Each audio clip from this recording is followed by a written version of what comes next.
Hello viewers, मेरा नाम काजी तारिक हुसैन है। मैं आपको अपने YouTube channel heal with homeopathy में खुशामदीद कहता हूँ। हमारे जिस्म के अंदर खून हमारे दिल की वजह से दौड़ता है। जब हमारा दिल सिकुड़ता है तो शरियानों में खून का प्रेशर बढ़ जाता है, जिसको सिस्टोलिक प्रेशर कहते हैं। और जब हमारा दिल फैलता है तो शरियानों में खून का प्रेशर कम हो जाता है, जिसको डायस्टोलिक प्रेशर कहते हैं। अगर हमारे ये सिस्टोलिक और डायस्टोलिक प्रेशर मुस्तकिल बुनियादों पर बढ़ जाए तो इसको हाई ब्लड प्रेशर या हाइपरटेंशन कहते हैं। हाइपरटेंशन की 3 स्टेजेस हैं, ग्रेड 1, ग्रेड 2 और ग्रेड 3। अगर सिस्टोलिक 140 से 159 और डायस्टोलिक 90 से 99 हो तो ये ग्रेड 1 यानी माइल्ड हाइपरटेंशन कहलाता है। अगर सिस्टोलिक 160 से 179 और डायस्टोलिक 100 से 109 तक हो तो ये ग्रेड 2 यानी मॉडरेट हाइपरटेंशन कहलाता है। और अगर सिस्टोलिक 180 से ज़्यादा हो और डायस्टोलिक 110 से ज़्यादा हो तो ये ग्रेड 3 हाइपरटेंशन कहलाएगा। हाइपरटेंशन 2 तरह की होती है, एक प्राइमरी हाइपरटेंशन है और दूसरी सेकेंडरी हाइपरटेंशन है। सेकेंडरी हाइपरटेंशन तो किसी न किसी बीमारी की वजह से होती है। गुर्दों की बहुत सारी ऐसी बीमारियां हैं, हार्ट की बीमारियां हैं, हमारा एंडोक्राइन सिस्टम है जिसको हार्मोनल सिस्टम कहते हैं, इसकी ख़राबी की वजह से भी बहुत सारी ऐसी बीमारियां हैं, या इसके अलावा भी ऐसी बीमारियां हैं कि जिसकी वजह से सेकेंडरी हाइपरटेंशन हो जाता है। लेकिन सेकेंडरी हाइपरटेंशन उस वक्त तक ख़त्म नहीं होता कि जब तक कि वो बीमारी ना ख़त्म हो जाए जो कि सेकेंडरी हाइपरटेंशन की वजह है। तो आज का हमारा मौजू है प्राइमरी हाइपरटेंशन। प्राइमरी हाइपरटेंशन की वजूहात को अगर हम देखें तो सबसे बड़ी वजह एज है। यानी हमने देखा है कि 40 साल की उम्र के बाद खून की नालियों में लचक ख़त्म हो जाती है, वो सख्त हो जाती हैं। इस कंडीशन को आर्टेरियोस्क्लेरोसिस कहते हैं। बाज़ औक़ात खून की नालियाँ तंग भी हो जाती हैं और हार्ट को बहुत ज़्यादा मेहनत करनी पड़ती है, ज़ोर लगाना पड़ता है ब्लड सर्कुलेशन के लिए। इस कंडीशन को रेजिस्टेंस कहते हैं। और बाज़ औक़ात ये होता है कि हमारी खून की नालियों में कोलेस्ट्रॉल है या फैटी डिपॉजिट से वो आकर जमा होते रहते हैं और उसकी वजह से खून की एक या एक से ज़्यादा नालियाँ या तो तंग हो जाती हैं या बंद हो जाती हैं। ऐसी कंडीशन को हम ऑब्स्ट्रक्शन कहते हैं। कुछ लोग हमारे पास ऐसे भी आते हैं कि जिनको एंग्जाइटी बहुत ज़्यादा होती है, बहुत टेंशन होती है, स्ट्रेस बहुत होता है लाइफ में, डिप्रेस्ड होते हैं, तो इस वजह से उनके स्ट्रेस हार्मोन बढ़ जाते हैं। तो बार बार अगर ये टेंशन होती रहे या मुस्तकिल बुनियादों पर इंसान स्ट्रेस लेता रहे तो फिर इस बात का ख़दशा होता है कि वो हाइपरटेंशन का शिकार हो सकता है। इसके साथ साथ बहुत सारे लोगों का सीडेंट्री लाइफ स्टाइल होता है, बैठे रहते हैं, फिज़िकल एक्टिविटी ना होने के बराबर होती है।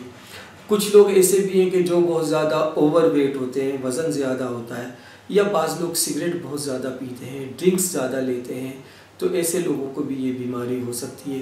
बाज़ लोग ऐसी दवाएं लेते हैं, ऐसी दवाओं का इस्तेमाल करते हैं कि जिसकी वजह से हाइपरटेंशन हो जाती है लोगों को। मिसाल के तौर पर कॉन्ट्रासेप्टिव पिल्स लेती हैं ख़वातीन, और भी बहुत सारी ऐसी दवाएं हैं एलोपैथिक की कि जिसकी वजह से हाइपरटेंशन हो सकती है। हाइपरटेंशन के कोई सिम्टम्स नहीं होते और बाज़ औक़ात मरीज़ आता है कोई दवाई लेने के लिए किसी और मर्ज़ की, लेकिन जब हम उसका ब्लड प्रेशर चेक करते हैं तो वो ज़्यादा होता है, मरीज़ को सिम्टम ही नहीं होते, और अचानक उसका ब्लड प्रेशर अगर खुदा न खास्ता बहुत ज़्यादा बढ़ जाए तो फिर वो इमरजेंसी हाइपरटेंसिव क्राइसिस में चला जाता है। उसमें क्या होता है, अगर फ़र्ज़ करें कि किसी का बीपी अचानक 180 से ज़्यादा हो गया सिस्टोलिक और डायस्टोलिक 110-120 से ज़्यादा हो गया, तो अगर ब्रेन के ऊपर उसका असर आ जाए तो फिर क्या होता है, अगर ब्रेन में शरियान हैं वो मुतासिर हो जाएं तो फिर होता ये है कि मरीज़ को सही तौर पर समझ नहीं आती कोई इससे क्या कह रहा है, वो अपनी बात किसी से नहीं कर सकता है, उसको फेशियल पैल्सी हो जाती है, पैरालिसिस हो जाता है चेहरे पर या जिस्म के किसी भी हिस्से पे पैरालिसिस हो जाता है। उसको लगता है कि उसका इतना शदीद दर्द होता है कि उसको लगता है कि उसका सर जो है फट जाएगा दर्द से, उसको झटके लगना शुरू हो जाते हैं। अगर आंखों पर असर हो जाए तो फिर धुंधला नज़र आता है और उसको जो है सही तरीके से दिखाई नहीं देता। और अगर किडनी पर असर हो जाए तो यूरिन के अंदर ब्लड आना शुरू हो जाता है। अगर हार्ट पे असर हो जाए तो फ़ौरन दर्द होता है, वहाँ पर बहुत ज़्यादा सीने पे बोझ होता है, दिल की धड़कन इर्रेगुलर हो जाती है और मरीज़ को बहुत ज़्यादा उस वक्त घबराहट, टेंशन पैदा हो जाती है। तो ये सारी अलामात उस वक्त पैदा होती हैं, अचानक से पैदा हो जाती है अगर मरीज़ को पता ना हो। देखिए, अगर ये ऐसी कंडीशन आ जाए तो क्या हो सकता है। अगर खुदा न खास्ता स्ट्रोक हो सकता है मरीज़ को, दिमाग पर अगर असर पड़ जाए, आँख पर अगर असर हो तो परमानेंटली विजन लॉस हो सकता है। अगर किडनी पर असर पड़ जाए तो किडनी फेलियर की तरफ बंदा चला जाता है। अगर हार्ट पे असर हो तो हार्ट फेलियर होता है, हार्ट अटैक हो सकता है। इसके अलावा आपको जो है सेक्सुअल जो ऑर्गन्स हैं वो भी मुतासिर हो सकते हैं। अब हम ये देखेंगे कि वे आउट क्या है। देखें, अगर आपको हाइपरटेंशन है तो आपको अपने खाने पीने के अंदर प्रायोरिटीज़ को चेंज करना होगा। सबसे पहली बात तो आप देखें कि आपको लो फेट की तरफ जाना है, आपको फेट ज़्यादा नहीं लेना, नंबर 1। फिर इसके बाद आप सी सॉल्ट छोड़ दें, समंदरी नमक छोड़ दें। देखिए, इस दुनिया में 2 पॉइज़न है, वाइट पॉइज़न। नंबर 1 शुगर है और नंबर 2 ये सी सॉल्ट है, जो बहुत सारी बीमारियों की जड़ है। आप पिंक सॉल्ट इस्तेमाल करें, जिसको हिमालयन सॉल्ट कहते हैं। मैं आपको इन दोनों का फ़र्क बताता हूँ। जो सी सॉल्ट है इसके अंदर सोडियम है, सोडियम क्लोराइड सोडियम है, और पिंक सॉल्ट के अंदर पोटाशियम है। सोडियम जिस्म में ब्लड प्रेशर को ज़्यादा करता है और पोटाशियम जिस्म के अंदर ब्लड प्रेशर को कंट्रोल करता है। आप खाने पीने में भी उन चीज़ों का इस्तेमाल ज़्यादा करें जिसके अंदर पोटाशियम होता है। मिसाल के तौर पर अगर जो ड्राई फ्रूट्स हैं जिसके अंदर मूंगफली है और अखरोट है और बादाम है, इसके अंदर पोटाशियम ज़्यादा होता है। फलों में अगर आप देखेंगे तो केला है, खुबानी है, एवोकाडो है, इसके अलावा पपीता है, इस किस्म के और भी फल हैं बहुत सारे जिसके अंदर पोटाशियम ज़्यादा होता है। हमारी जो लीफी वेजिटेबल्स होती हैं जैसे पालक है, और मिसाल के तौर पर जिस बीन्स जो होते हैं जैसे जिसमें वो फलियाँ होती हैं, और ग्रीन जो हमारी वेजिटेबल्स बहुत सारी होती हैं उसके अंदर पोटाशियम ज़्यादा होता है। तो ज़्यादा से ज़्यादा उन चीज़ों का इस्तेमाल करें। इसके साथ साथ आप एक्सरसाइज करें, आप फिज़िकल एक्टिविटी के अंदर चले जाएं। अगर सबसे अच्छी अगर कोई मुझसे पूछे कि फ़िज़िकल एक्टिविटी क्या है तो मैं कहूँगा योगा है। इससे अच्छी कोई फ़िज़िकल एक्टिविटी नहीं है। आपके जिस्म के लिए भी बहुत अच्छी एक्टिविटी है और आपके जहन के लिए भी बहुत अच्छी एक्टिविटी है, और डिप्रेशन के लिए और एंग्जाइटी के लिए इससे बेहतरीन फ़िज़िकल एक्टिविटी कोई भी नहीं है। अगर आप ये नहीं कर सकते तो फिर आप स्विमिंग करें, फिर आप जो भी कोई स्पोर्ट्स आपका है पसंदीदा तो उसके अंदर आप इन्वॉल्व हो जाएं। आप और कुछ नहीं तो वॉक तो कर सकते हैं, तो आप 1 घंटा आप ये फिज़िकल एक्टिविटी के अंदर आप गुजारें। अब हम बात करेंगे होम्योपैथिक दवाओं की। तो होम्योपैथिक दवाओं पर बात करने से पहले मैं आपको एक चीज़ बता दूं कि अगर कोई मरीज़ मेरे पास आता है, मिसाल के तौर पर वो कहता है कि मुझे हाइपरटेंशन है और वो कोई एलोपैथिक दवाएं ले रहा है, तो मैं उसको बिल्कुल ये नहीं कहता हूँ कि आप ये एलोपैथिक दवाएं रोक लो। मैं उसको अपनी दवाएं देता हूँ उसके सिम्टम के हिसाब से, और उससे ये कहता हूँ कि आप ये दोनों दवाएं खाएं। मेरी दवा में और एलोपैथिक दवा में आप कम से कम भी 1 घंटे का फ़र्क कर लें, कम से कम 1 घंटे का, ज़्यादा कर सकते तो ज़्यादा कर लें। और आप ब्लड प्रेशर मॉनिटर करते रहें। जहाँ पर आपको बेहतरी नज़र आए, बेहतरी आप देखते हैं कि आना शुरू हो गई है, तो आप बहुत ही आहिस्ता आहिस्ता मोहतात तरीके से एलोपैथिक दवाओं को कम कर दें और फिर आप स्विच हो जाएं मुकम्मल तौर पर होम्योपैथिक दवाओं पर। लेकिन यहाँ पर मैं आपको एक और बात बताना चाहता हूँ। अगर फ़र्ज़ करें कि देखें कोई शख्स मेरे पास आता है लेकिन उसने एलोपैथिक दवाएं तो खाई है लेकिन वो हाइपरटेंशन की नहीं खाई है, किसी और दवा की खाई है, तो फिर मैं नक्स ओमेगा 200 का एक डोज ज़रूर देता हूँ उसको। और अगर कोई मरीज़ है वो उसकी फैमिली में हिस्ट्री मिल जाती है हाइपरटेंशन की, तो कार्सिनोसिनम 1000 का एक डोज सुबह निहार मुँह, ये दोनों मैंने दवाएं बताई, सुबह निहार मुँह फिर एक डोज में देता हूँ। अगर ज़रूरत पड़े बाद में तो मैं दूसरा भी डोज दे देता हूँ, लेकिन आमतौर पर आप यकीन करें कि ज़रूरत नहीं पड़ती है, इसी से काम हो जाता है। अब मैं आपसे ये बात शेयर करूँगा कि मैं कौन कौन सी दवाएं हैं होम्योपैथिक की जो हाइपरटेंशन में देता हूँ। वैसे तो हाइपरटेंशन की बहुत सारी दवाएं हैं, लेकिन मैं आपसे सिर्फ उन्हीं दवाओं पर डिस्कस करूँगा कि जो मैं मरीज़ों को देता हूँ और जिनका बहुत अच्छा रिज़ल्ट आया है और जिससे मैं आम तौर पर जिन दवाओं से हाइपरटेंशन को ठीक कर देता हूँ और मुझे उसमें बहुत अच्छी कामयाबी मिलती है। सबसे पहली दवा जिसका मैं जिक्र करना चाहता हूँ वो है क्रेटेगस।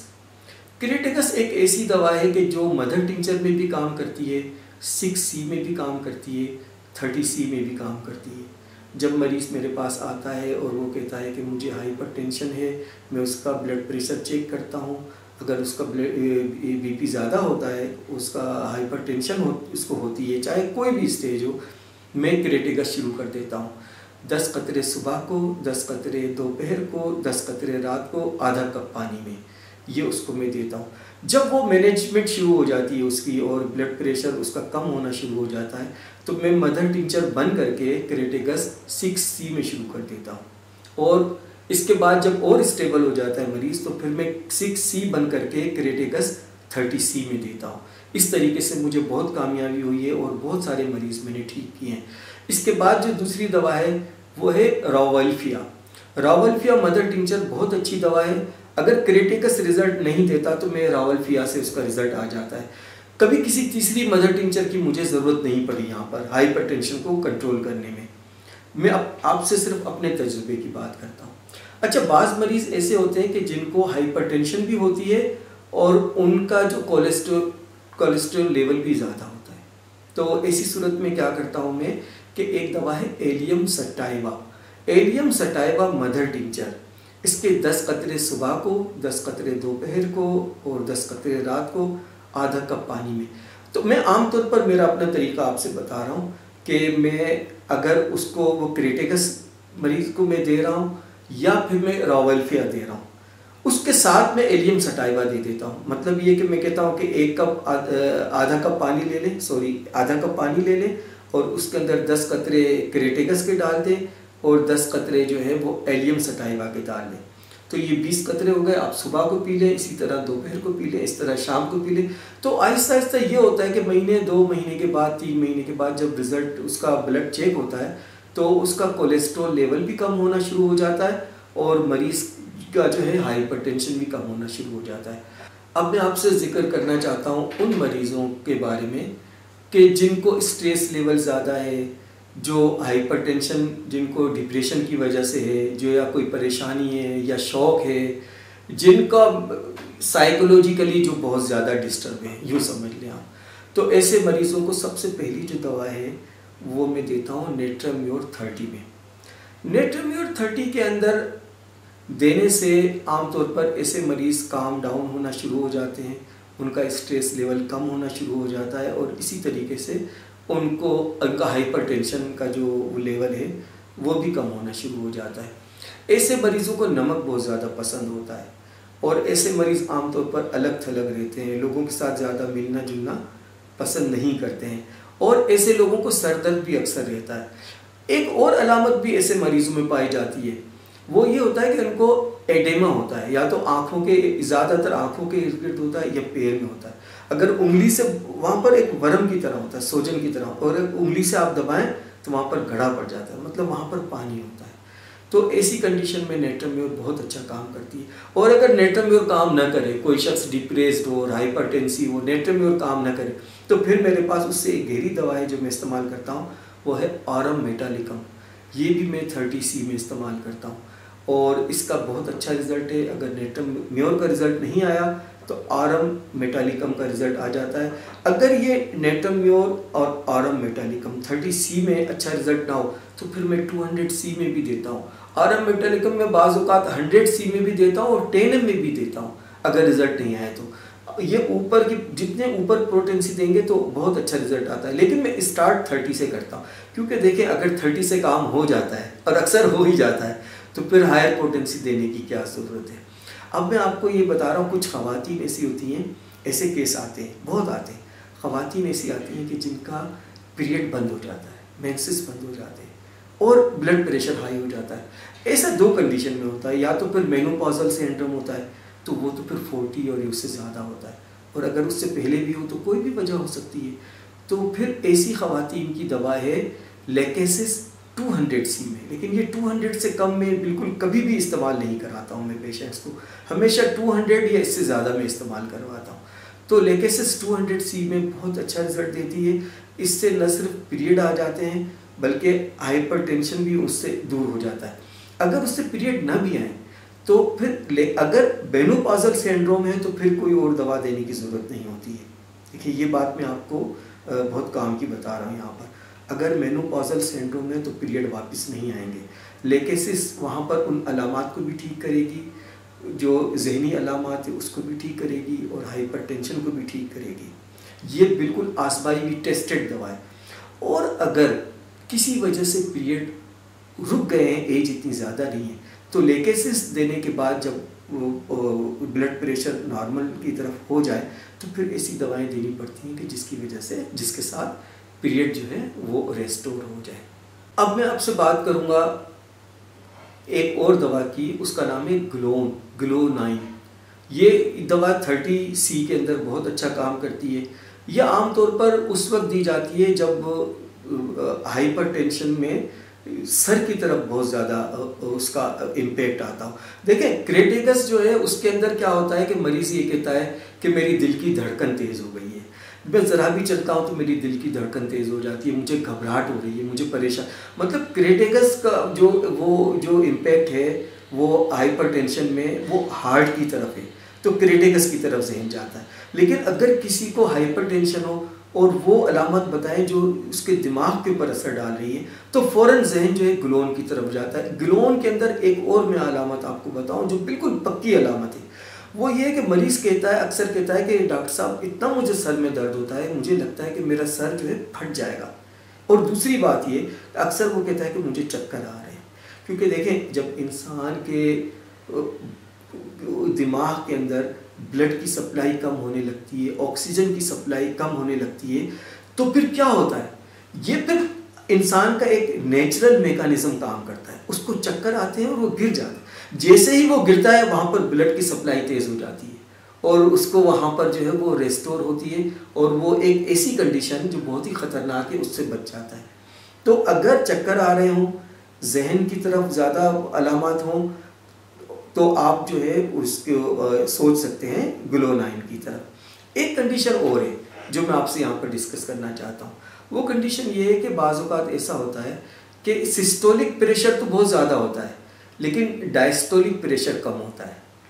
जब ब्लड प्रेशर चेक किया जाए मरीज़ का तो क्योंकि आमतौर पर देखें 40 का फ़र्क होता है, जैसे जैसे सिस्टोलिक आगे जाता है डायस्टोलिक भी आगे जाता है। मिसाल के तौर पर देखें 120/80 40 का फ़र्क हो गया। अब 130 होता है तो ज़्यादातर मैंने देखा है 90 होता है, 40 का फ़र्क हो। जैसे जैसे सिस्टोलिक आगे बढ़ता है डायस्टोलिक आगे बढ़ता है, लेकिन यहाँ ऐसा नहीं है।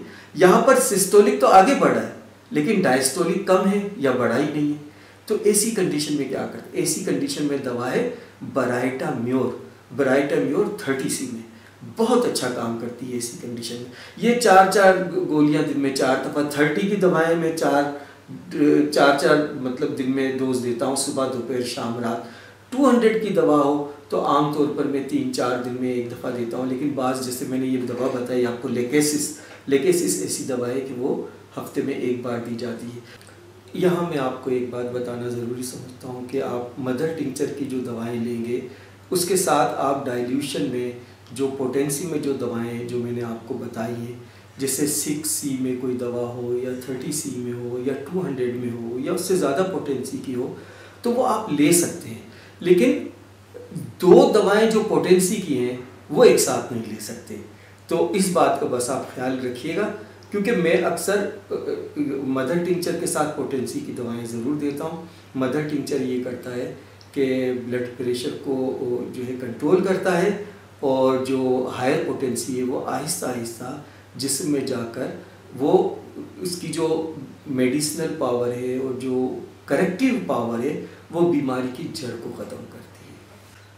अगर आपको मेरी ये वीडियो पसंद आई है तो आप लाइक करें, शेयर करें, बेल आइकन को क्लिक करें और मेरे इस चैनल को सब्सक्राइब करें। आप अपना बहुत बहुत ख्याल रखिएगा। मिलते हैं नेक्स्ट व्लॉग में।